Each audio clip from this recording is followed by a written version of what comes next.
ప్రపంచ క్రికెట్ను శాసించిన భారత జట్టుకు ఇప్పుడు ఎంత దారుణమైన పరిస్థితి వచ్చిందంటే కనీసం ఐసీసీ ర్యాంకింగ్స్లో ఎలాంటి గుర్తింపు లేని ఒక చిన్న దేశం మన హెడ్ కోచ్ గంభీర్ను చూసి నవ్వుతోంది.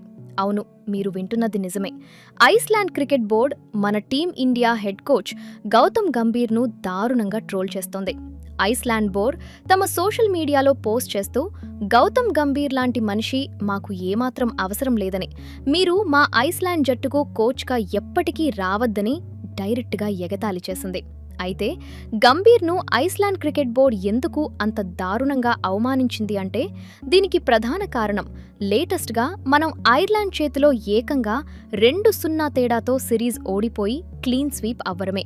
ఒకవైపు మనం కేవలం 2 నెలల క్రితమే T20 వరల్డ్ కప్ గెలిచి ప్రపంచ ఛాంపియన్లుగా నిలిచాం. ఎన్నో పెద్ద పెద్ద జట్లను మట్టి కరిపించాం. అలాంటిది కనీసం తమ మెయిన్ ప్లేయర్స్ కూడా లేకుండా బరిలోకి దిగి ఐర్లాండ్ లాంటి చిన్న దేశం చేతిలో మన వరల్డ్ ఛాంపియన్ జట్టు చిత్తుగా ఓడిపోవడం ప్రతి ఒక్కరిని విస్మయానికి గురిచేసింది. దాంతో గౌతమ్ గంభీర్ ప్రధాన కోచ్గా అడుగుపెట్టినప్పటి నుంచి ఇండియన్ క్రికెట్ చరిత్రలోనే అత్యంత చీకటి రోజులు మొదలయ్యాయా అని అభిమానులు ఆవేదన వ్యక్తం చేస్తున్నారు. కాబట్టి ఈరోజు ఈ వీడియోలో ఐర్లాండ్ చేతిలో పరాభవం దగ్గర నుంచి లేటెస్ట్గా సూర్యకుమార్ యాదవ్ను తప్పించడం వరకు గౌతమ్ గంభీర్ తెర వెనుక నడుపుతున్న పాలిటిక్స్ గురించి ఆధారాలతో సహా డీకోడ్ చేయబోతున్నాం.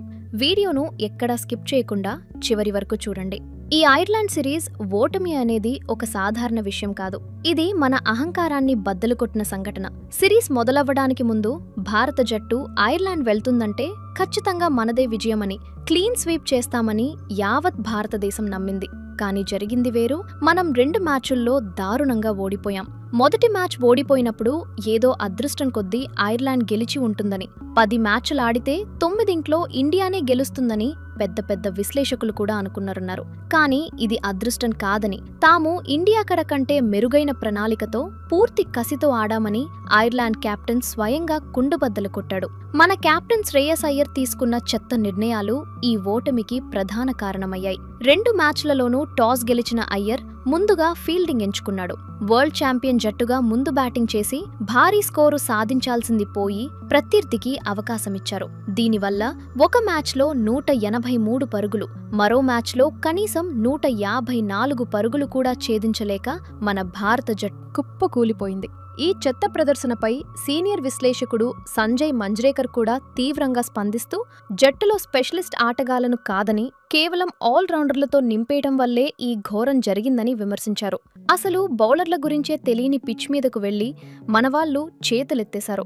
అసలు ఈ సిరీస్లో మన జట్టు ఎందుకిలా పేకమెడ్లా రాలిపోయింది అని ఆలోచిస్తే దాని వెనుకున్న అసలు కుట్ర గౌతమ్ గంభీర్దే అని స్పష్టంగా అర్థమవుతుంది. ఐర్లాండ్ లాంటి నిన్న మొన్న క్రికెట్ ఆడటం మొదలుపెట్టిన ఒక అనామక టీం చేతిలో మనం ఓడిపోవటానికి ప్రధాన కారణం మన లేటెస్ట్ వికెట్ మిస్టర్ 360 సూర్యకుమార్ యాదవ్ను పక్కన పెట్టడమే. సూర్యకుమార్ యాదవ్ కెప్టెన్సీలో ఉన్నప్పుడు మనం గడిచిన 2 ఏళ్లలో T20 ఫార్మాట్లో ఒక్క సిరీస్ కూడా ఓడిపోలేదు. 2023లో ఇదే ఐర్లాండ్ గడ్డపై మనం సిరీస్ గెలిచి ఒక విజయ యాత్రను మొదలుపెట్టాం. ఇప్పుడు అదే గడ్డపై సూర్య లేకుండా వెళ్లి దారుణంగా ఓడిపోయి మన విజయరథాన్ని ఆపేశాం. T20లో ప్రపంచాన్నే వణికించిన సూర్యకుమార్ యాదవ్ లాంటి మ్యాచ్ విన్నర్ను కెప్టెన్సీ నుంచే కాదు, ఏకంగా టీం నుంచే గంభీర్ పీకేశాడు. తనకి నచ్చిన వాళ్లను మాత్రమే జట్టులోకి తీసుకురావాలనే గంభీర్ అహంకారమే, అతని తప్పుడు వ్యూహాలే ఈరోజు ప్రపంచ దేశాల ముందు ఇండియా తలదించుకునేలా చేశాయి.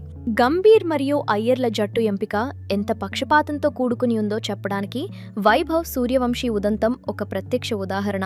దేశవాళీ క్రికెట్లో ఏకంగా 776 పరుగులు చేసి ప్రపంచవ్యాప్తంగా ఉన్న క్రికెట్ నిపుణుల చేత T20 ఫార్మాట్లో అత్యంత ప్రమాదకరమైన ఓపెనర్గా పేరు తెచ్చుకున్నాడు వైభవ్. బ్రాడ్కాస్టర్లు సైతం అతని పేరుతో పోస్టర్లు వేసి అడ్వర్టైజ్మెంట్లు ఇచ్చి తమ ఛానల్ సబ్స్క్రిప్షన్లను అమ్ముకున్నారు. స్టేడియంకు వచ్చిన ప్రేక్షకులంతా వైభవ్ ఆటను చూడాలని ఎంతో ఆశతో వచ్చారు. కానీ గంభీర్ మరియు శ్రేయస్ అయ్యర్లు మాత్రం వైభవ్ ఇంకా తుది జట్టులో ఆడే స్థాయికి రాలేదని తేల్చి చెప్పారు. ఎంతో జింకున్నవును పక్కన పెట్టి సూర్యాంశ్ షెడ్గే, ప్రిన్స్ యాదవ్ లాంటి ఆటగాళ్లకు అరంగేట్రం చేసే అవకాశం ఇచ్చారు. ప్రపంచం మొత్తం అద్భుతమైన ఆటగాడు అని కీర్తిస్తున్న ఒక కుర్రాడికి మ్యాచ్ ఆడే అవకాశం ఇవ్వకుండా గ్రౌండ్లో ఆటగాళ్లకు నీళ్లు మోసే పని, మెడలో టవల్ వేసుకుని తిరిగే పని చేయించారు. ఇలా చేయటం వెనుక ఒక అత్యంత దారుణమైన కారణం ఉందని క్రికెట్ సర్కిల్స్లో బలంగా వినిపిస్తోంది. వైభవ్ సూర్యవంశీ ఒకసారి గ్రౌండ్లో విరాట్ కోహ్లీ సంతకం చేసిన క్యాప్ పెట్టుకుని తిరిగాడు. కేవలం ఆ ఒక్క కారణంతోనే అతనికి తుది జట్టులో చోటు దక్కకుండా గంభీర్ కక్ష సాధింపు చర్యలకు పాల్పడ్డాడు అని అభిమానులు మండిపడుతున్నారు. విరాట్ కోహ్లీని అభిమానిస్తే గంభీర్ కోచింగ్లో జట్టులో స్థానం దక్కదా? ఇంతకంటే దారుణమైన నియంతృత్వం ఎక్కడైనా ఉంటుందా అని అందరూ ప్రశ్నిస్తున్నారు. గౌతమ్ గంభీర్ తీసుకుంటున్న ఈ నిర్ణయాలన్నీ తన వ్యక్తిగత పగను తీర్చుకోవడానికే అన్నది ఇప్పుడొక ఓపెన్ సీక్రెట్. 2011 వరల్డ్ కప్ గెలిచినప్పుడు ఆ క్రెడిట్ అంతా మహేంద్ర సింగ్ ధోనికే వెళ్లిపోయిందని గంభీర్ లోపల ఎప్పటినుంచో విపరీతమైన అసూయ, మంట రగులుతూనే ఉంది. ఇక ఐపీఎల్లో విరాట్ కోహ్లీతో గంభీర్ పడిన గొడవలు, వారిద్దరి మధ్య ఉన్న వైరం గురించి కూడా మనకందరికీ తెలుసు. ఇప్పుడు హెడ్ కోచ్ గా ఒక పవర్ఫుల్ పదవి రాగానే ఆ పాత పగను తీర్చుకోవడానికి ఇండియన్ టీంలు ఏకంగా నాశనం చేస్తున్నాడు. ధోని మరియు కోహ్లీలకు మద్దతుగా ఉన్న ఆటగాళ్లను జట్టు నుంచి ఏరివేసి వారి బ్రాండ్ను పూర్తిగా క్లియర్ చేయడమే గంభీర్ 1 పాయింట్ ఎజెండాగా మారిపోయిందని ఫ్యాన్స్ గట్టిగా నమ్ముతున్నారు. అందులో భాగంగానే Rohit Sharma out, Suryakumar Yadav out, Rajat Patidar out మరియు రుతురాజ్ గైక్వార్ అవుట్ అయ్యారు. ఇదంతా కూడా ఆ ఇద్దరు దిగ్గజాల నీడ ప్రస్తుత టీంపై పడకూడదనే ఒక పెద్ద కుట్రలో భాగమే. గంభీర్ తన కోచింగ్లో రాసిపెట్టుకున్న ఒక అలిఖిత రూల్ గురించి తెలిస్తే ప్రతి క్రికెట్ అభిమాని రక్తం ఖచ్చితంగా మరుగుతుంది. ఒక ఆటగాడు ఎంత అద్భుతంగా ఆడినా సరే, సెంచరీలు కొట్టినా సరే, ఒకవేళ అతను ఐపీఎల్లో రాయల్ ఛాలెంజర్స్ బెంగళూరు లేదా చెన్నై సూపర్ కింగ్స్ జట్ల తరపున ఆడి ఉంటే అతనికి భారత తుది జట్టులో అవకాశం రావడం దాదాపు అసాధ్యం. ఒకవేళ ప్రెజర్ తట్టుకోలేక సెలెక్ట్ చేసినా వాళ్ళని ప్లేయింగ్ 11లో మాత్రం అస్సలు ఉంచరు, బెంచ్కే పరిమితం చేస్తారు.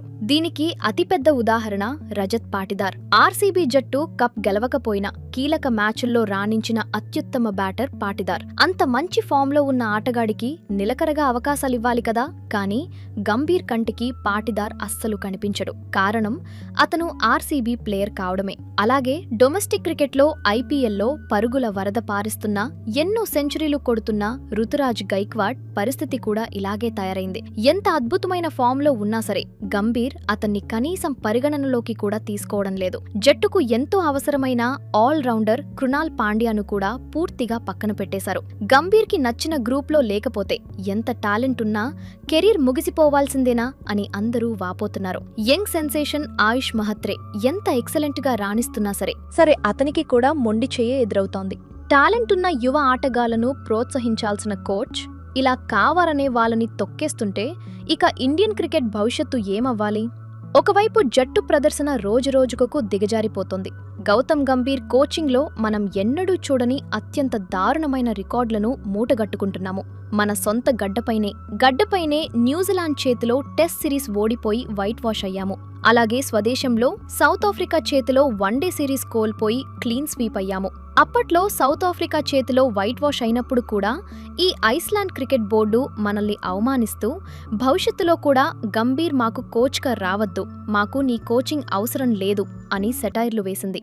వన్డే మరియు టెస్ట్ క్రికెట్లో మన పరిస్థితి ఇలా దారుణంగా తయారైంది అంటే కనీసం టీ20లో అయినా మనం బాగున్నాం కదా అనుకుంటే ఇప్పుడు ఐర్లాండ్ టూర్తో దాన్ని కూడా గంభీర్ సర్వనాశనం చేశాడు. ఇన్ని వరుస వైఫల్యాలు ఎదురవుతున్నా, చెత్త రికార్డులు నమోదవుతున్నా మరి బీసీసీఐ గంభీర్ను కోచ్ పదవి నుంచి ఎందుకు తొలగించటం లేదు? ఇక్కడే అందరినీ వేధిస్తున్న అతిపెద్ద ప్రశ్న తలెత్తుతోంది. దీని వెనుక ఉన్న అసలు రహస్యం అతని పొలిటికల్ పవర్. గౌతమ్ గంభీర్ అధికార రూలింగ్ పార్టీ అయిన బీజేపీకి మాజీ ఎంపీ. ఆ రాజకీయ పలుకుబడి, ఆ పొలిటికల్ బ్యాక్గ్రౌండ్ ఉండబట్టే మన బీసీసీఐ కూడా అతన్ని టచ్ చేయడానికి భయపడుతోంది. ఒకవేళ గంభీర్ స్థానంలో మరే ఇతర మాజీ క్రికెటర్ ఉండి జట్టుకు ఇలాంటి చెత్త ప్రదర్శనలు అందించి ఉంటే ఈ పాటికి బీసీసీఐ అతని మెడపట్టి బయటికి నెట్టేసేది. కానీ గంభీర్ వెనక రూలింగ్ పార్టీ సపోర్ట్ ఉంది కాబట్టే జట్టు ఎంత దారుణంగా ఆడుతున్నా సరే ఇంకా కోచ్ సీట్లో కూర్చోబెట్టి ఊరేగిస్తున్నారు. పర్ఫార్మెన్స్ లేకపోయినా కేవలం పొలిటికల్ ఇన్ఫ్లుయెన్స్ వల్లే గంభీర్ ఇంకా కోచ్గా కొనసాగుతున్నారనేది ఎవరూ కాదనలేని నగ్న సత్యం. అందుకే గంభీర్ వచ్చాక డ్రెస్సింగ్ రూమ్ వాతావరణం కూడా పూర్తిగా మారిపోయింది. ఒకప్పుడు రాహుల్ ద్రావిడ్ కోచ్గా ఉన్న సమయంలో టీమిండియా ఎంత పద్ధతిగా నడిచిందో మనందరికీ తెలుసు. డ్రెస్సింగ్ రూమ్లో ఎంతో ప్రశాంత వాతావరణం ఉండేది. ఆ వాతావరణమే మనకు వరల్డ్ కప్ కూడా తెచ్చిపెట్టింది. కానీ గంభీర్ ఎప్పుడైతే ఆ బాధ్యతలు తీసుకున్నాడో అప్పట్నుంచి జట్టులో ఆ ప్రశాంతత పూర్తిగా తరువైపోయింది. ఆటగాళ్లలో నమ్మకం సన్నగిల్లింది. డ్రెస్సింగ్ రూమ్లో ఉన్న హెల్దీ అట్మాస్ఫియర్ పూర్తిగా దెబ్బతిని ఆటగాళ్ల మధ్య గ్రూపిజం విపరీతంగా పెరిగిపోయింది. పిచ్ కండిషన్స్ సరిగ్గా అంచనా వేయకుండా అత్యంత చెత్త స్ట్రాటజీలతో బరిలోకి దిగి గెలవాల్సిన మ్యాచ్లను సైతం చేజేతులా ప్రత్యర్థులకు అప్పగించేస్తున్నారు. దానికి తోడు ఆటగాళ్లకు రెస్ట్ పేరుతో ఫామ్లో ఉన్న వాళ్లను కావాలనే పక్కన పెట్టి వాళ్ల ఫామ్ను దెబ్బతీస్తున్నారు. ఇలా చెప్పుకుంటూ పోతే గంభీర్ హయాంలో ఇండియన్ క్రికెట్ సాధించిన విజయాల కంటే మనం మూటగట్టుకున్న అవమానాలే ఎన్నో రెట్లు ఎక్కువ అని చెప్పాలి. సీనియర్ ఆటగాళ్లను కనీసం గౌరవించడం లేదు. అలాగని జూనియర్లకు సరైన అవకాశాలు కూడా ఇవ్వడం లేదు. అసలు గంభీర్ కోచ్గా వచ్చింది ఇండియాను గెలిపించడానికా లేక తన పాత కక్షలు తీర్చుకోవడానికా అని ఫ్యాన్స్ తలపట్టుకుంటున్నారు. ఇది ఫ్రెండ్స్.